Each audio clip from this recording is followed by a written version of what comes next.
Hello and welcome to this Manor Lords map guide. Today we're going to cover everything you need to know about the Germanic Valley, High Peaks and Winding Rivers maps to master food production, create vast cities and dominate in battle. Let's get straight into it. Firstly, let's start with the OG map, Germanic Valley. There are 8 different regions, and if you're playing on the default settings, you'll start with 1 region over here in red, and Hildebolt will start with 2 up here in yellow. The first thing I need to do here is check what resources I have available in my own region, what else is available around me, as well as fertility of different regions. For example, while my starting region here has rich iron and rich stone deposit, it also has pretty poor fertility, whereas this middle region has excellent fertility. So I could look to expand here next and trade the iron from my rich deposit here with some bread or flax from my next region over here.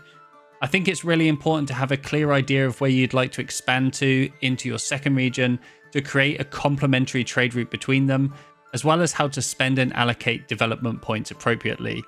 If you're not sure which development points to choose and when, check out my development points guide in the description for more details. Also keep an eye out for salt. If I had started in this region with a rich wild animals deposit, I'd probably aim to expand over here for the salt so I can make sausages, which adds to food variety and also reduces spoilage. I also have a food guide in the description as well if you'd like to learn a little bit more about that. Since this is the first map in Manor Lords, there aren't a whole lot of defining geographical features here. Aside from a lot of forest which can be quite limiting for archer visibility, there are a few things I try to use to my advantage every time I play on this map. Firstly, I look for hills. These are great for a nice combat advantage and make it easier for your range units to see the enemy. I'd love to see a much clearer way to check elevation, but usually I select a building and look for these elevation lines and then zoom in to see where the hills are and think about how I might be able to use this for my advantage. You can also use visit mode by clicking up here on the eye icon and have a walk around. It doesn't plonk you in the exact spot usually, but you should be able to get a good idea of where the hills are as well. Or you can just use it to give a speech to your troops before battle. There's also a stream that runs through the map which does slow down the enemy as they run through it, but it's a relatively small advantage compared to what we get on the Winding Rivers map. And saving my favourite for last, it's this awesome cliff over here in the Nuslor region. I've used this multiple times to pummel Hildebolt's troops with arrows as they're coming into battle. Do be careful with this strategy though, since the troops can come up on this left side to flank you, but if you time it right, they'll keep on moving and you'll be able to get some nice damage off before they even reach your melee troops. I do keep some back just to protect my units either way, but it's up to you how you play that. And that's really it for the main features for this map. Each battle is very situational, and I suggest always trying to use the terrain on any map, and don't be afraid to move troops around during battle to maintain your advantage as well. I do love this map for building bigger cities and growing large fields of crops. It looks so good in all seasons, and if you're looking for a more open sandbox style map to experiment with, this is definitely the one.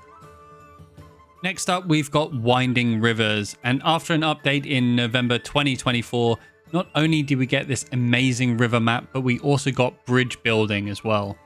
This brings a great new level of tactics when it comes to taking new regions and fighting on or near the bridges. I featured this map in my recent Winding Rivers Let's Play series and had an absolute blast playing it. It also features a few cliffs which I decided to use for cliff top farming since the fertility was good in this playthrough, but I can imagine a really good fortress built up here instead. I think that would look so cool. This map has 7 large regions and a river slicing through the center of it. There are a few established bridge crossings already which cannot be removed, but you can always build your own additional bridges using planks if you want an easier time crossing.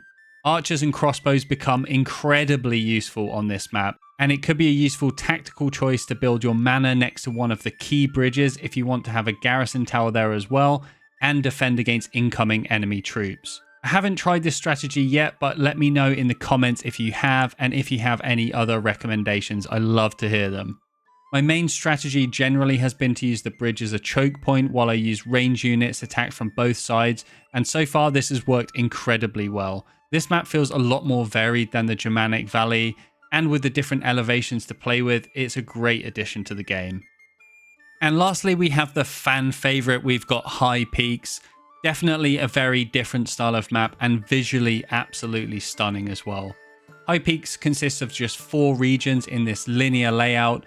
The space is tight, it feels a lot more claustrophobic, and when the resources are a lot more limited, you'll have a lot less time before Hildeboldt comes knocking as well. You'll likely only have 1 early farming region, so I suggest you make the most of that as early as possible, and with fewer regions, it won't be long until the brigand camps are gone as well, so try to secure those early too. These hills are absolutely amazing for combat, and if you can secure the higher ground advantage, you'll be well positioned for victory, so I highly recommend doing that as much as possible. I really love this map, and I recently beat it on challenging to get the challenge accepted achievement.